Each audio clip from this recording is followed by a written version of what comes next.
I'd like to tell you now a little bit about our religious congregation, the Sisters Faithful Companions of Jesus. We were founded in France in 1820 by Marie-Madeleine Douay. So last year, 2020, was our 200th anniversary, though we had to put on hold all our plans for celebrating because of the pandemic. Marie-Madeleine, who was from a noble family, grew up at the time of the great turmoil of the French Revolution and the Reign of Terror, which affected her family and her personally. Some of her relatives, including her father, were imprisoned, and at times her life was in danger. At about age 21, she married a young man from another noble family, Joseph. They were extremely happy together, and they often visited the prisoners and the sick in the hostels. However, sadly, Joseph, after 10 months of marriage, died because in visiting these people in the hostels, he contracted an infection. Marie-Madeleine was heartbroken. A few months after Joseph's death, she gave birth to their son, Eugène. That helped her somewhat get over her grief. Eventually, after she had distanced herself from the grief, she had initially thought she would remarry.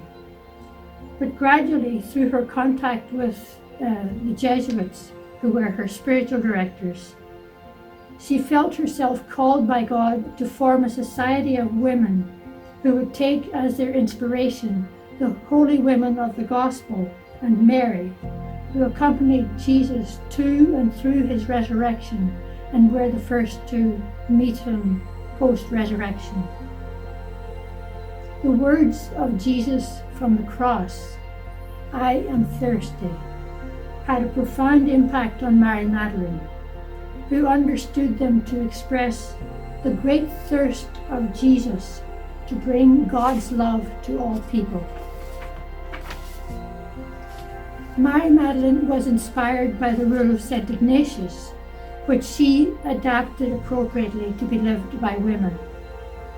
She chose the rule of St. Ignatius, she says, not to walk in the footsteps of St. Ignatius, but in the footsteps of our Lord Jesus Christ. This all sounds very easy and straightforward now as I'm telling you, but for our foundress it was anything but.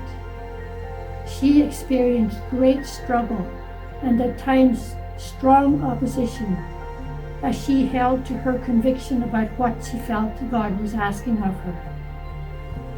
She always maintained that the foundation of the Sisters Faithful Companions of Jesus was all God's work and that she was merely a simple instrument. The essence of our mission as faithful companions of Jesus is to be with Jesus in his mission. We live out this mission in many and diverse ministries, which are prayerfully discerned, and are contemporary expressions of Marie-Madeleine's vision and inspiration. Our sisters serve as chaplains in various places, as pastoral assistants, as teachers. They work in healthcare, run spiritual direction and retreat centers. They work in justice, peace, and integrity of creation work, in administration, in leadership. But in fact, we believe that our charism fits anywhere we can widen the circle of love. Today, we're an international community, much enriched by our cultural diversity. We serve in Asia, Australia, Europe, and the Americas, and one lone sister works in Africa. Some of our ministry is exercised through corporate works.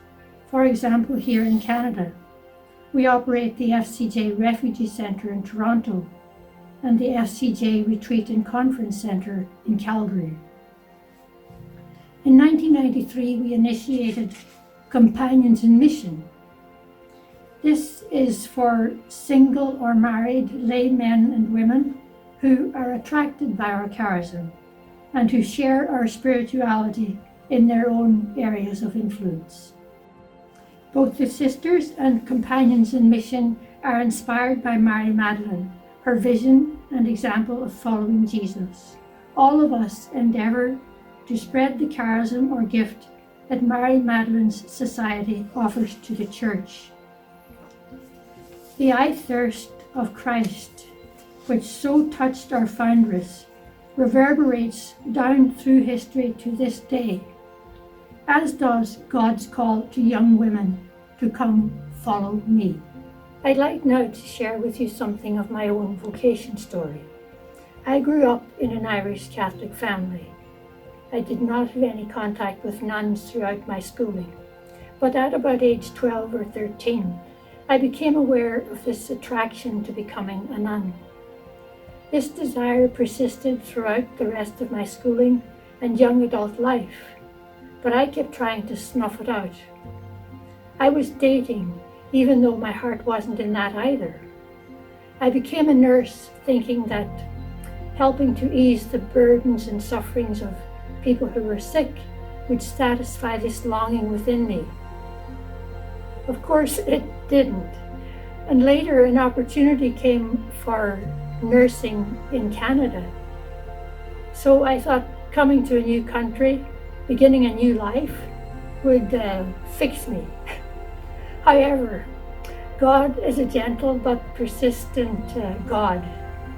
And eventually, just to get peace, I decided I need to investigate this further. So finally, I entered into spiritual direction and discernment. And so after a couple of years of exploration and prayer and spiritual direction, I was led to the Sisters Faithful Companions of Jesus. It has been a very good life, but as in any commitment, there will be ups and downs. And so I've had some ups and downs, but I'm at great peace knowing that I'm in the right place.